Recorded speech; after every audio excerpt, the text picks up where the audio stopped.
Welcome to the Redeeming Truth Podcast. I'm John, one of the pastors at Redeemer Bible Church in Gilbert, Arizona, and I'm with my friend Brian Ottinger. He is one of the directors, the development for Love Life. I don't want to say too much though, because I'd much rather you introduce yourself to our audience. And so Brian, take it away. Yes, I am the director of expansion for a nationwide ministry called Love Life. Love Life started in Charlotte, North Carolina. It wasn't designed to be a nationwide ministry, but it was a ministry to equip the churches in Charlotte to come alongside abortive-minded moms and dads, offering them the hope of the gospel and the help of the church. And by God's grace, abortion wasn't just a problem in Charlotte, but it was a nationwide problem. And so we spread from Charlotte to Greensboro to Raleigh in 2018. And then in 2019, the Reproductive Health Act in New York happened, where, Cuomo and everyone's celebrating, birth or abortion up to birth in 9 months. And people in New York City had some ties with us in Charlotte and reached out and said, hey, we'd love to do what Love Life's doing in Charlotte, New York City. And we expanded up there. And then 2020, we had some pastors that got arrested. If you don't remember, in 2020, in some cities like Charlotte, it was illegal to go outside because of the COVID lockdowns. And so these pastors said, if abortion is going to be considered essential, then the church offering the hope of Jesus should be essential as well. So they went out there and rejected the overreach mandates and offered the hope of the gospel to pregnant moms and dads, and got arrested. And that moment went viral. I think it was Ted Cruz or someone in Texas that retweeted these pastors getting arrested.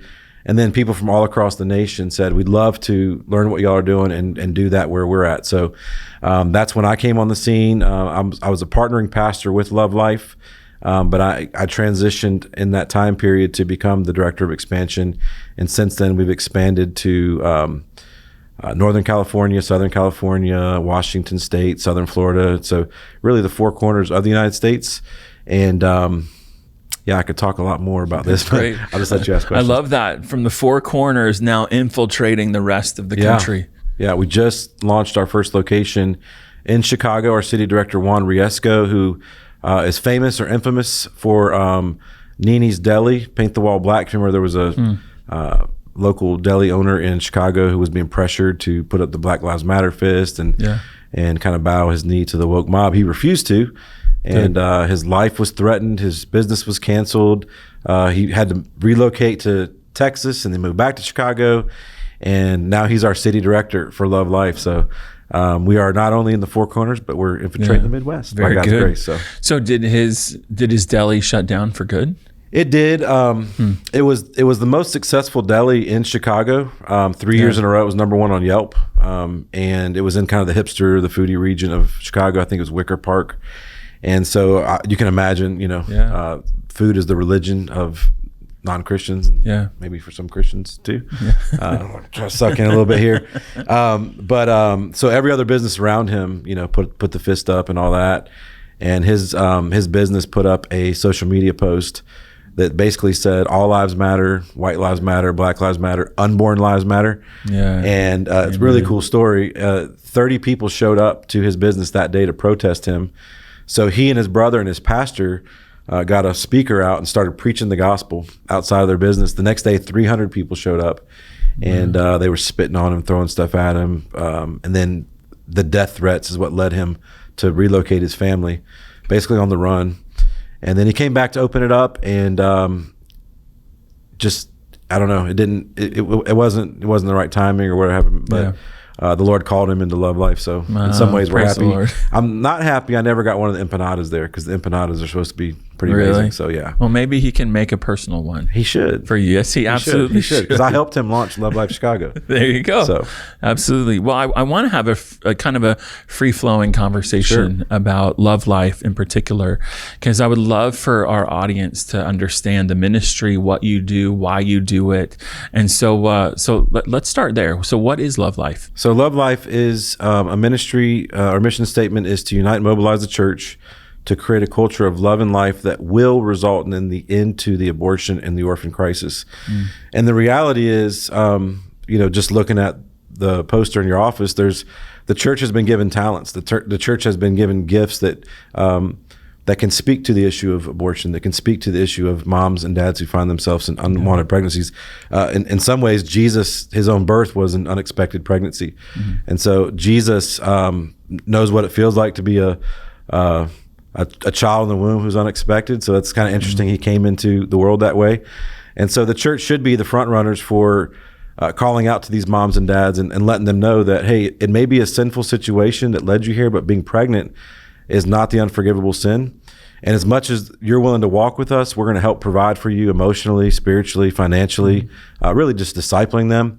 And so Love Life exists to do that for the church. Most of our staff is either currently serving as pastors or was a pastor. So we really are a ministry not to shame or condemn the church into doing something through compulsion, but really to say, hey, we are for the church. We want to help provide resources that churches can get involved and give them a proactive resource so that when moms and dads find themselves in that situation, they can come to the church and the church can provide for them in a way that's healthy. I love that's not anti-church. It is truly parachurch. It's coming alongside the local church and saying, hey, here's a way for you to fulfill what the Lord has told a local church to do. Here's a way for us to help you do that. Yeah. And so I love that. So how did you get involved in Love Life? Yeah, interesting enough. So I was born again in 2010 at the age of 32, and I did not grow up in a Christian home. And so I had a pretty rugged past. Abortion was part of my past. So I was born again. I was instantly introduced to sound doctrine, like on day one, through guys like Shylin. I don't know if y'all know who Shylin is, but Christian hip hop is what kind of schooled me on Reformed theology and things like that. And so I started attending, churches that taught the Bible expositionally, and eventually God called me into pastoral ministry. And then I had done all sorts of evangelism, even evangelism at the abortion center, which is a weird place to do evangelism, but there's lost people there that need help, so we take the gospel there too. But it was in 2016 that there was guys in my church started showing up with these blue shirts that says "We Love Life," and they're saying, "Hey, pastor, you need to come to this thing called a prayer walk." And at that point, I'd only heard of the New Apostolic Reformation, that they were walking around and claiming weird stuff, and that was the prayer walk. And I was like, I don't know, man, count me out. And they said, no, you need to come and check this thing out. And so after several invites, I went to the Love Life Week 40 event. So Love Life has 40 consecutive weeks where pastors adopt churches and take their church through an adoption week where the pastor will preach on Sunday. The church will fast and pray on Wednesday. Saturday, the church will come to the abortion center for a prayer walk where they are praying and they're worshiping, and then we connect them to various other ministries, sidewalk ministries, post-abortive counseling, stuff like that. So week 40 is the time when all the churches who adopted that year come back together. So I show up at this week 40 prayer walk event in Charlotte, North Carolina, and there's literally like 4,000 Christians right outside the abortion center. And I'm thinking, like, there's no way this is Christian. This has to be ecumenical or some watered down weird thing. And so I was super skeptical. Plus, they gave me a blue shirt. It kind of felt like I was being indoctrinated into this blue shirt cult or mafia or something. And then what I heard from the stage, really checked the boxes for me as a pastor. It was, they called abortion sin. They called it what the Bible calls it's murder. So I was like, wow, okay, they're not holding back the truth. The second thing is they talked about the power of the gospel being really the key to fighting this thing. And it needed to be instituted through pastors being the watchmen on the wall and local churches discipling moms and dads. So all these boxes are getting checked. And I had my two oldest sons with me that day. And my 19-year-old son, Jake, who was 12 at the time, he looked at me after all this is going on in the midst of just praying and worship and stuff. He looked me in the eyes and says, "Dad, do you have abortion in your past?" And it was this sobering, somber moment where all I could do was just start crying.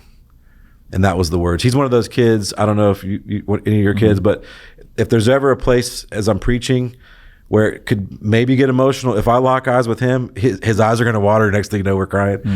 We have that emotional connection. And he just saw me start crying, and next thing I know, he's weeping with me, and we're embracing. And I was really troubled to figure out what was going on, because I understood I was, justified, I was declared righteous, that my sin was forgiven as far as the east is from the west. All these great theological understandings in my mind, but yet in my heart there was still something that was off, something that was broken. And what I realized was, it wasn't until I got out there at Love Life where I realized, I think it was Justin or whoever was on stage that day, they talked about there's forgiveness for people who've had abortion. And I realized that I was holding on to that. I remember when my fourth son was born, Lucas, I'll never forget, throughout my wife's entire pregnancy, I had a feeling that I deserved for him to die. Like, based upon what I did years ago, I didn't deserve a child or a healthy child or anything like that. And so that's how deep it was running in my heart, that I was holding on to this pain from things I'd done before Christ. And so through Love Life, they plugged me into a Restored Life Bible study. It was a gospel-centered study for men and just dealing with the pain of abortion in the past. So I got involved that way. My church adopted a week where we preached on Sunday. We did the prayer walk. And I really saw something fascinating at this point. Our church is a smaller church plant, family integrated, so there's kids everywhere. And most of the adults are the ones who do ministry in our church. And through the prayer walks, I started seeing the teenagers and some of our younger people. I mean, they still to this day, they'll show up to our church on Sunday with the Love Life shirts on. They're proud of the fact that they're praying for babies. And so the kids love the kids. And my kids in particular, and this is going to sound maybe a little goofy, but when you go to a Love Life prayer walk, they give you a rubber model of a 12-week baby. It's one of the prayer points where you hold the baby in your hand and they tell you, hey, right here at this abortion center, children this size are being aborted. And what that plastic model does, it allows you to see the baby features, and you realize this is not a clump of cells. This isn't just some tissue. This is a human being with eyelids and toes and fingers and all the things. And so my kids, every time we'd go to the prayer walk, they would take a couple of those and they would put them in their pockets. And we're washing the clothes. And next thing I know, there's these little babies everywhere. So it's like I couldn't run from this issue, even as much as I didn't want to be the poster child for this, or I really didn't want to talk about it. Love Life would always ask me, as a partnering pastor who has abortion in his past, would you speak? Will you speak for us on the stage and stuff like that? So, I would just encourage everyone, be careful of what you tell the Lord you won't do, because that's usually the thing he'll call you to. And so I would always take the opportunity, because I knew God wanted me to share that he had, healed me, set me free by his grace. And then in 2019, when we were in New York, like I was telling you about, they asked me if I wanted to come to New York. Now, that's actually where I met you, in New York. So I didn't go up there exclusively for the pizza, but man, anytime you go to New York, you got to get some good pizza. And so I went with Love Life to New York City, and it was this fascinating thing where we're ministering outside the Margaret Sanger Planned Parenthood, one of the busiest abortion centers in New York. We're also speaking in churches, and it was just this whirlwind of a weekend. And I was like, man, if the Apostle Paul was alive today, I feel like this is kind of what he'd be doing.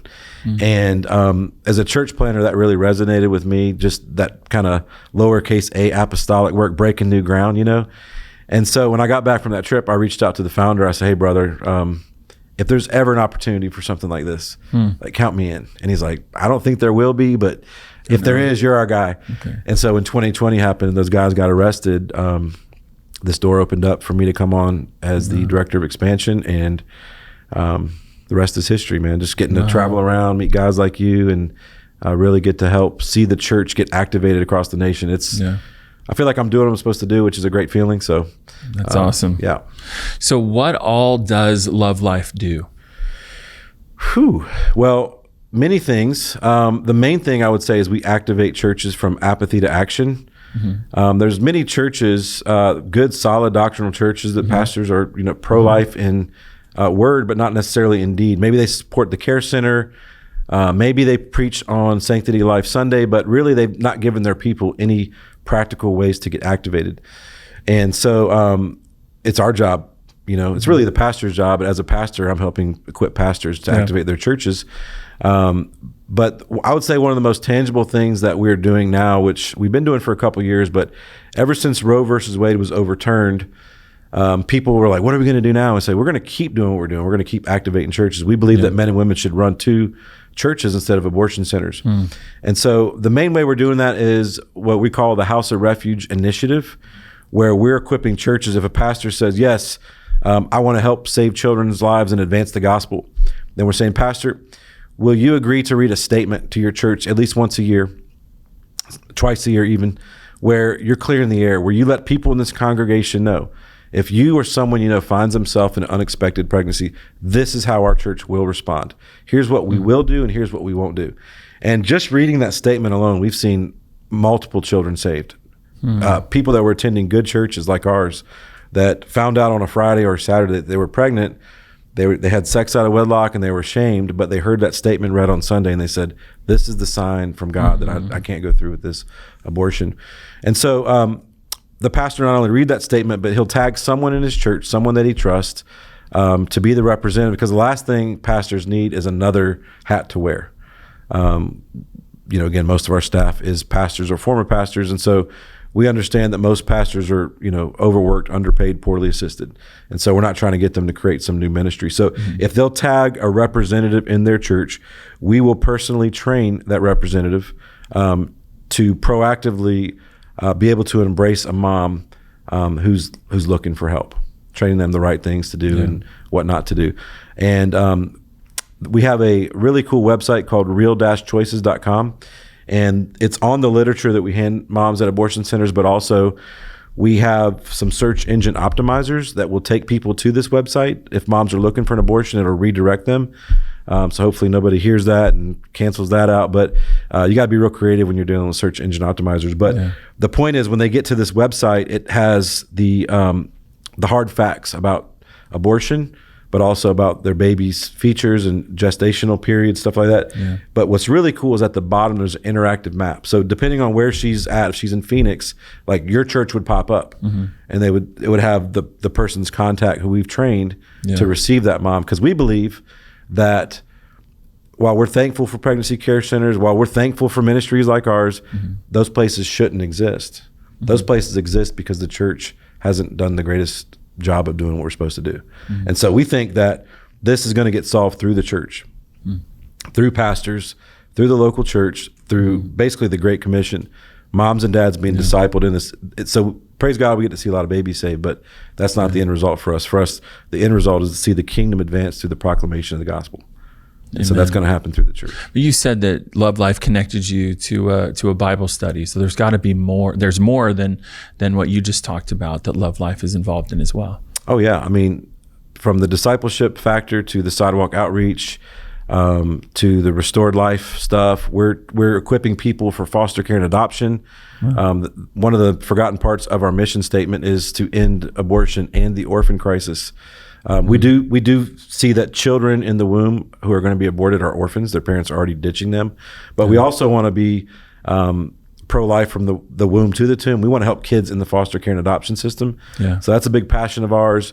But at the end of the day, man, there's so many great organizations out there that have been doing this well for so long. So we're not trying to master and reinvent any kind of wheels or anything like that. But we redirect people to ministries that we trust.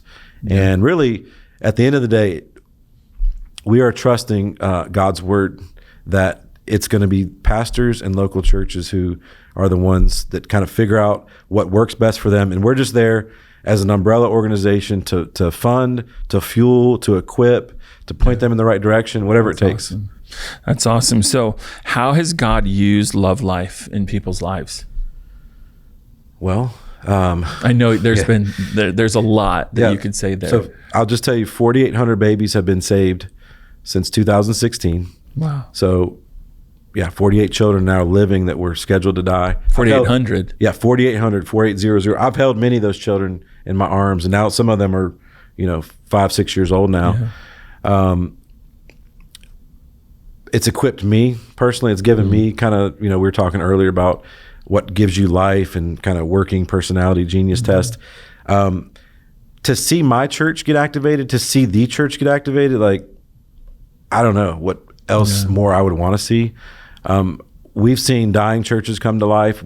We've had pastors that have brought their church to a prayer walk and seen their church get activated after they came to us and said, you know what?